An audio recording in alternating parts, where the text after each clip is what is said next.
ٹھیک ہے مانتا ہوں آج آپ اپنا ریموٹ اپنے ہاتھ میں رکھتی ہیں، جوانی کا سمے ہے، کوئی جنون ہوگا، کوئی جوش ہوگا، کوئی دل پہ سمایا ہوگا، ٹھیک ہے مانتا ہوں، مگر یہاں سب تو تمہاری چل جائے گی، مگر آنکھ بند ہونے کے بعد تمہاری ایک نہ چلے گی۔ کل قیامت میں حاضری ہوگی تو تم برباد ہو جاؤ گی اور نبی کی باندیاں بازی مار لے جائیں۔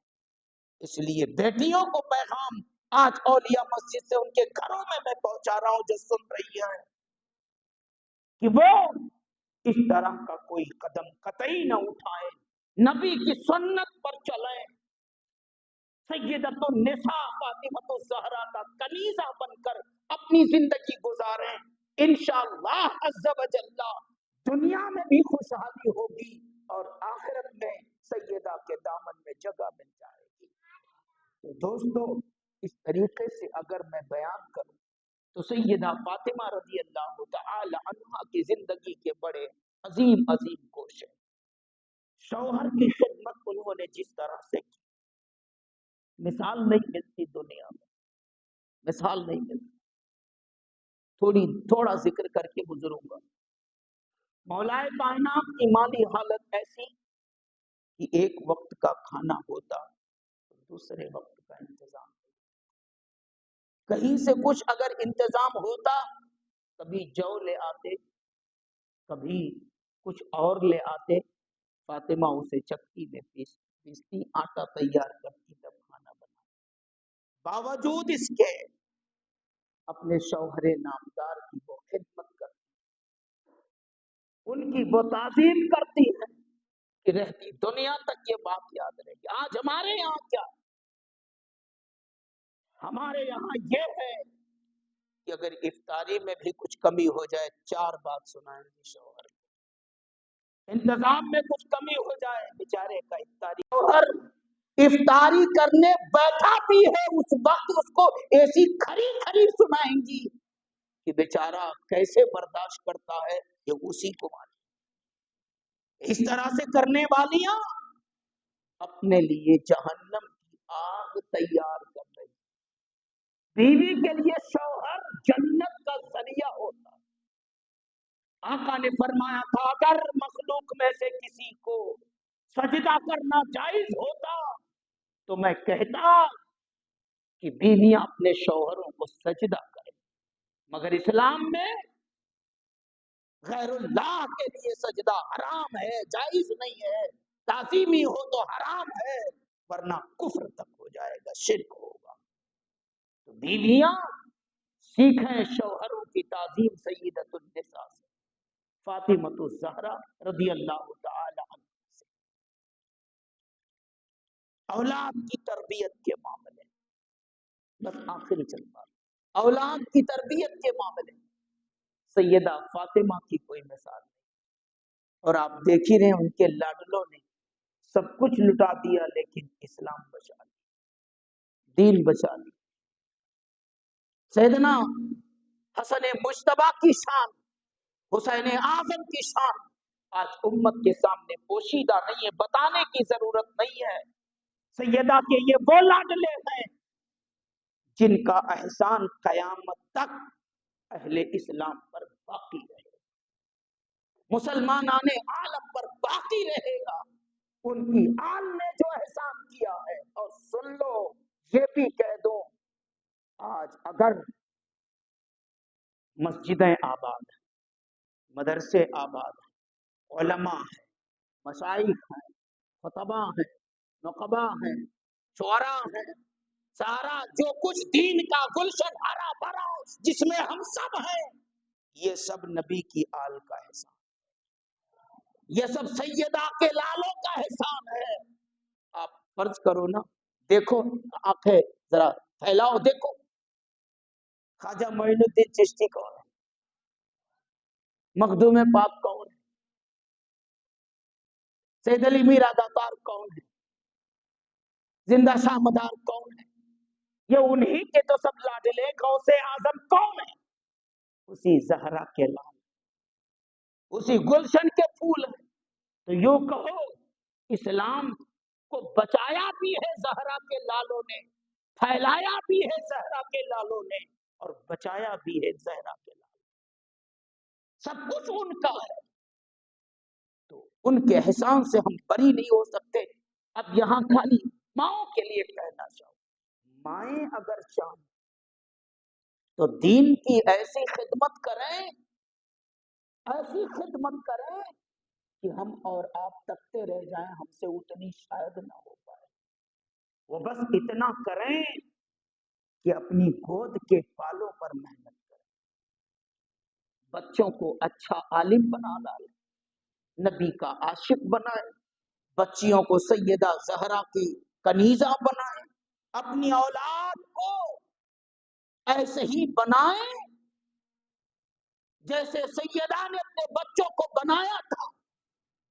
ایک عورت کی بڑی خدمت یہ ہے، ورنہ یاد رکھو پیارے، وہ بھی تو ایک ماں تھی جنہوں نے ہمیں خواجہ معین الدین دیا ہے، وہ بھی تو ایک ماں تھی جنہوں نے غوث اعظم دیا ہے، وہ بھی تو ایک ماں تھی جنہوں نے امام بخاری دیا، وہ بھی تو ایک ماں تھی جنہوں نے امام مسلم دیا، یہ تمام ائمہ، وہ بھی تو ایک ماں تھی جنہوں نے مخدوم پاک دیا، اور قریب آئیے تو سوچئے وہ بھی تو ایک ماں تھی جنہوں نے ہمیں اعلیٰ حضرت فاضل بریلوی دیا، تاج الشریعہ دیا، مفتی اعظم عالم دیا۔ آج کی مائیں بھی امت کو ایسے ایسے لاڈلے اور لال اگر دے دیں تو آسانی سے انہیں جنت مل جائے گی، ان کے گناہوں کا کفارہ مل جائے گا۔ تو سیدہ کی زندگی سے ہمیں بہت کچھ سیکھنے کو ملتا ہے۔ اللہ پاک اپنے حبیب کے صدقے میں سیدہ کا صدقہ ہم سب کو عطا